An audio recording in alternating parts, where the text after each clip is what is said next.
Hello friends, welcome back to the channel. Have you ever struggled to put your feelings into words? In Atlas of the Heart, Brené maps out over 80 emotions and experiences, helping us understand the language of being human. It's not just about feelings, it's about connection, empathy, and building the courage to truly know ourselves and others. In this video, we'll explore the key insights from Atlas of the Heart, learn how naming our emotions can transform the way we relate to ourselves and the people around us, and see why emotional literacy is the foundation of living a more connected, authentic life. If you're ready to navigate the messy, beautiful landscape of human emotion, you're in the right place. Let's get started. Uncertainty and comparisons. Where do we go when things are uncertain? Vulnerability is the emotion we feel in moments of uncertainty, risk, and emotional exposure. In a world where perfectionism, people-pleasing, and proving ourselves are used as armor to protect our egos and feelings, it takes great courage to show up when we cannot control the outcome. It also takes discipline and self-awareness to know what to share and with whom. Vulnerability is not oversharing. It is sharing with people who have earned the right to hear our stories and experiences. Vulnerability is not weakness. It is our greatest measure of courage. Where do we go when we compare? Comparison says, be like everyone else but better.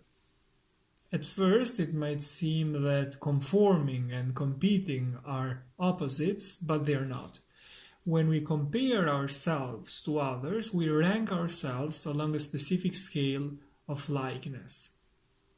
We may compare things like our parenting to families with values or traditions totally different from ours, but the comparisons that really sting are the ones we make with people right next door. When we compare, we want to be the best or have the best within our group.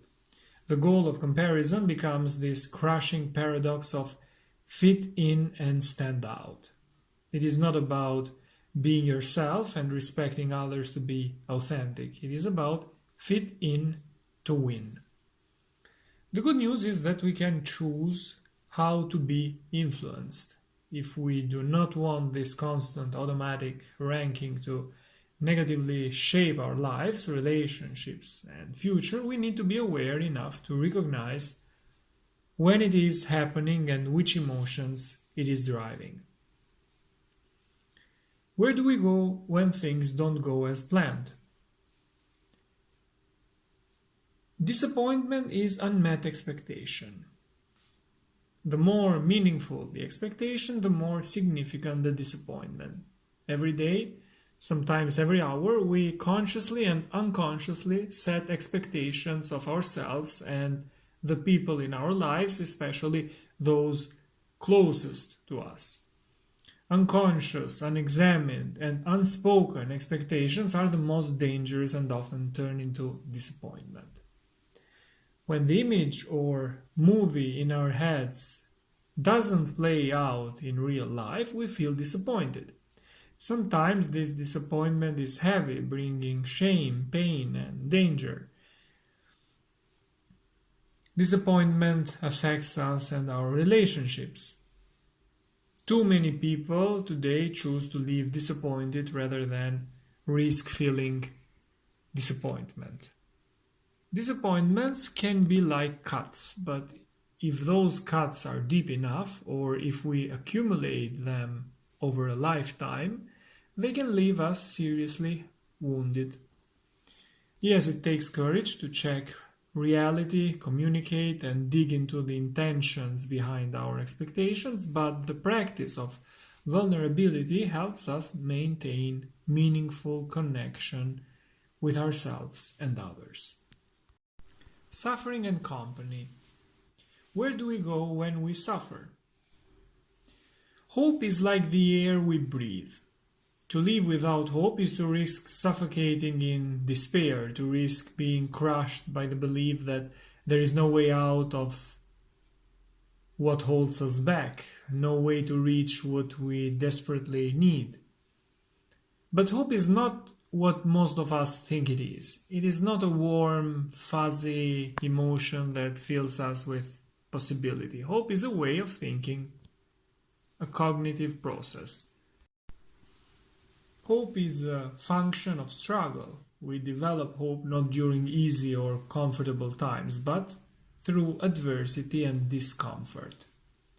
Hope is forged when our goals, our pathways, and our actions are tested, and when change is truly possible. It is also important to know that hope is learned. According to researcher Snyder, children most often learn the habit of hope from their parents. To learn hope, children need relationships marked by boundaries, consistency, and support. Children with high levels of hope have experienced adversity. They have had opportunities to struggle, and in doing so, they have learned to believe in themselves and their abilities. Where do we go with others? What is the most effective way to connect with and support someone who is struggling without taking on their problems as our own? Compassion is the daily practice that helps us recognize and accept our shared humanity so that we treat ourselves and others with kindness and act in the face of suffering. Compassion is a virtuous response that seeks to address the suffering and needs of a person through understanding and relational action. What most definitions share, including this one, is that compassion includes action.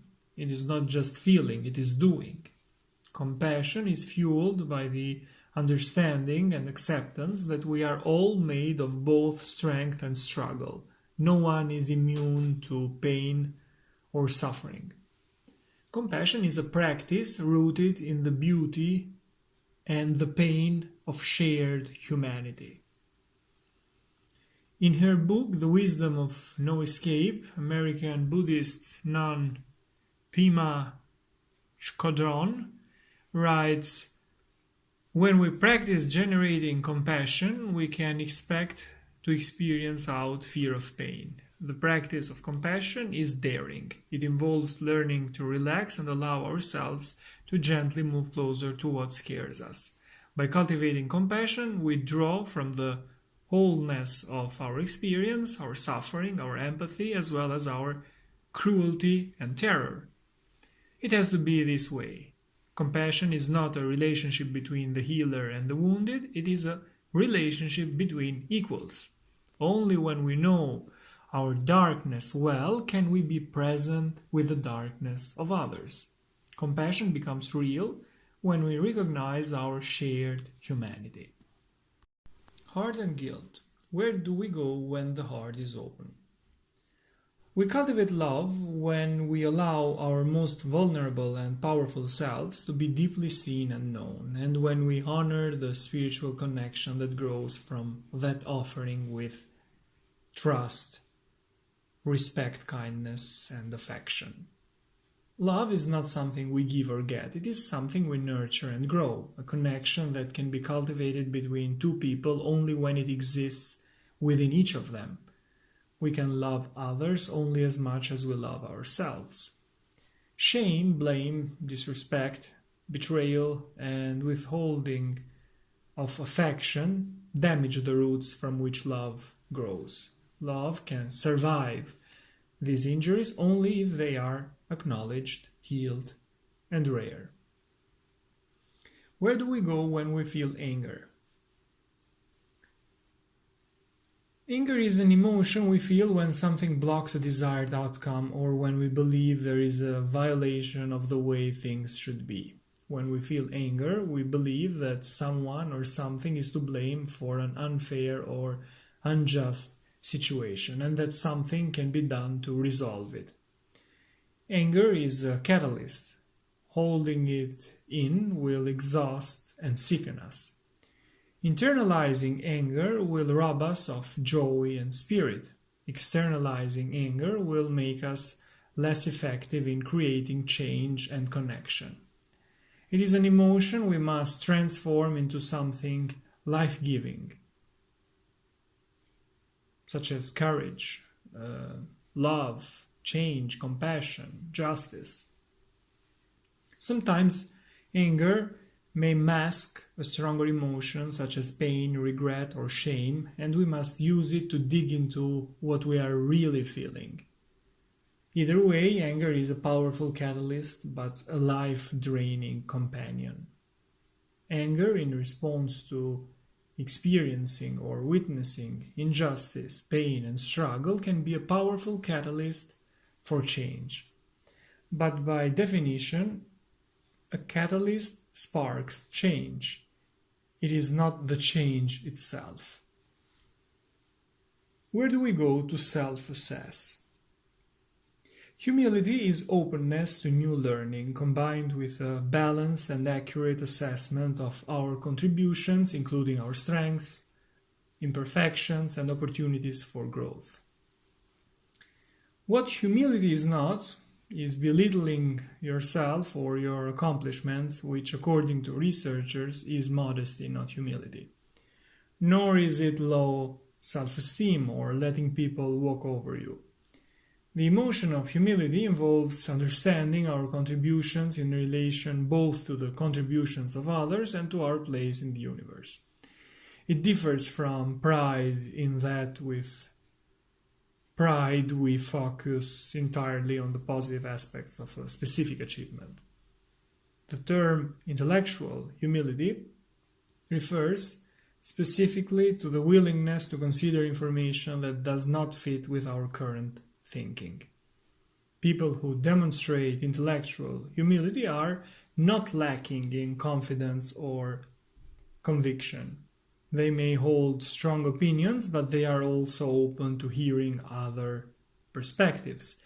They are curious and willing to revise their beliefs in light of new or conflicting information. Humility allows us to admit when we are wrong. We recognize that being right is more important than the need to prove we are right. Pride can be good for us, arrogance is dangerous, and humility is the key to grounded confidence and healthy relationships.